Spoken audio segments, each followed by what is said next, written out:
Hello, you joined me halfway through my morning run here in Costa Rica, and I'm going to take you through a day in Costa Rica whilst talking about F1 at the same time. I think that'll be a good little combination and should make for a good video. We'll see. Enjoy!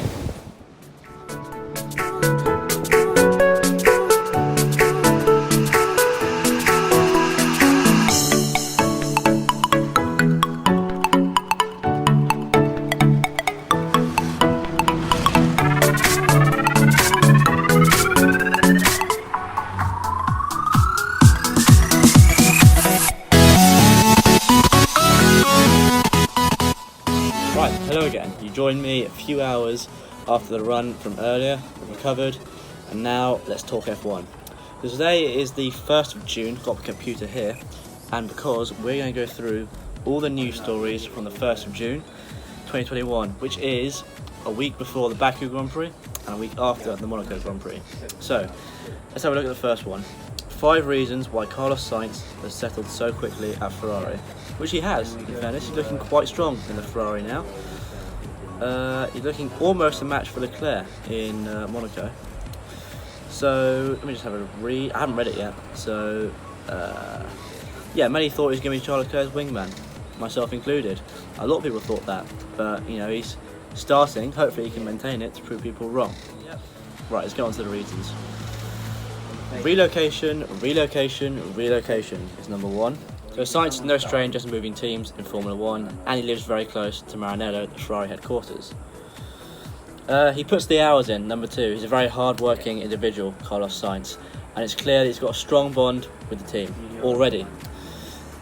He's a good communicator, and like it says here, he puts the hours in with the engineers behind the scenes. Number 3, he uses Ferrari's advantages to his advantage. Example being when he tested the 2018 Ferrari at Fiorano, getting some extra testing laps in the bag.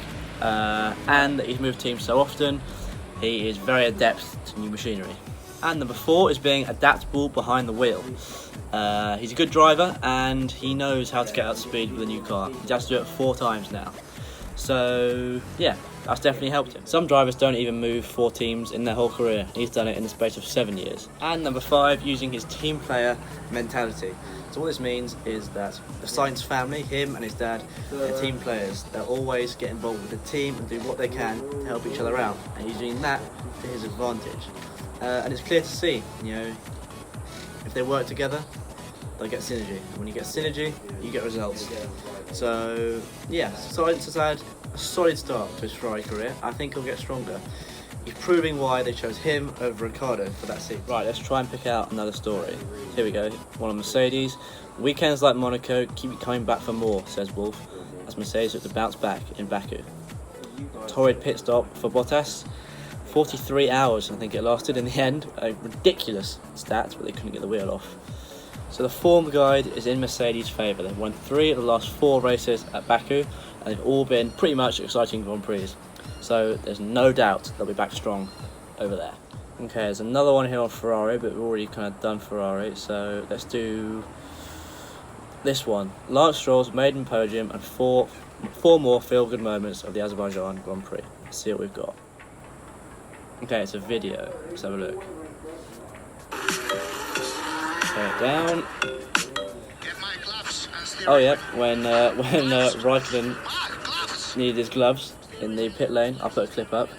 Gloves and steering wheel, getting very angry. Typical Kimi. Yeah, remember that.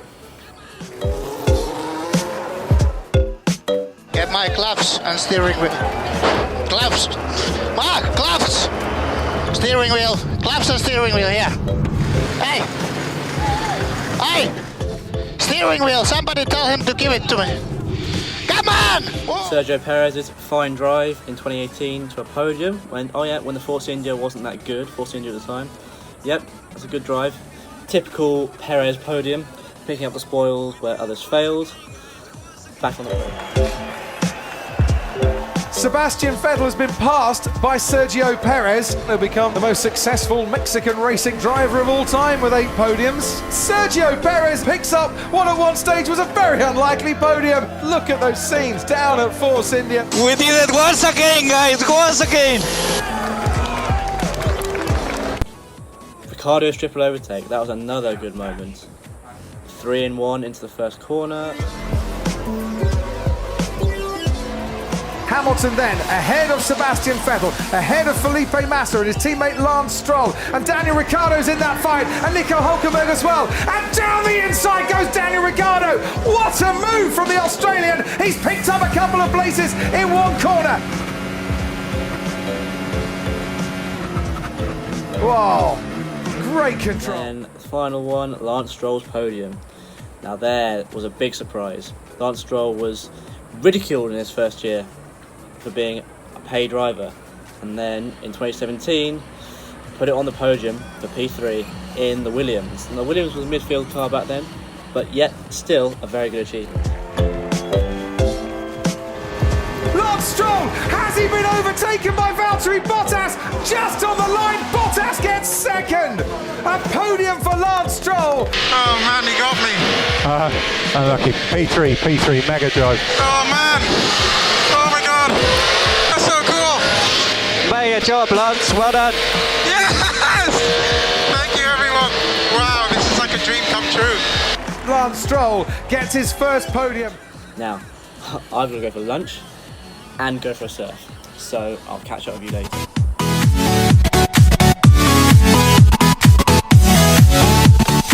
Karun Chandler.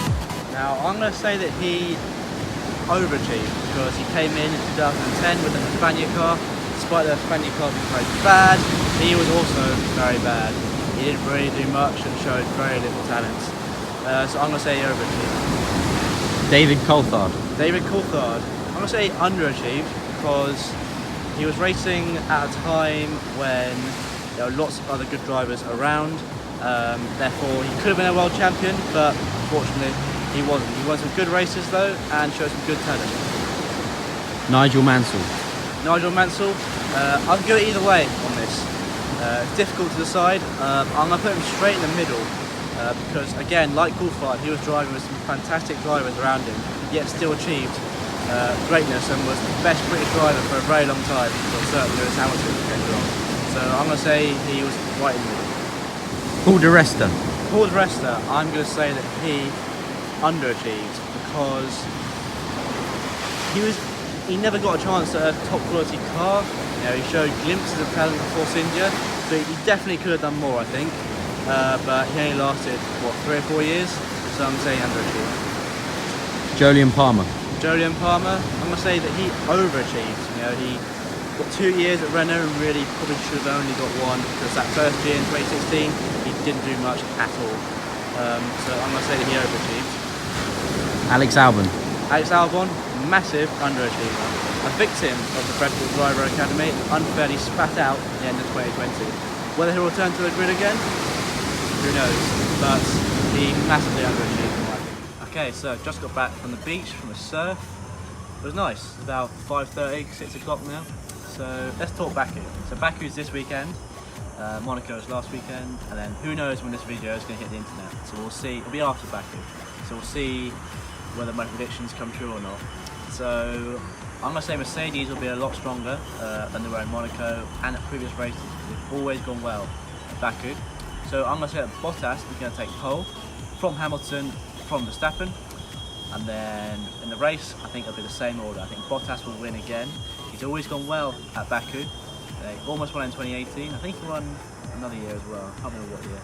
But then Hamilton will be second, and then Verstappen will be third. I think McLaren will be faster than Ferrari, because I think Monaco was a bit of an anomaly for Ferrari, but we'll see. That's my prediction. Bottas will win. Interesting, I know, but we'll have to see.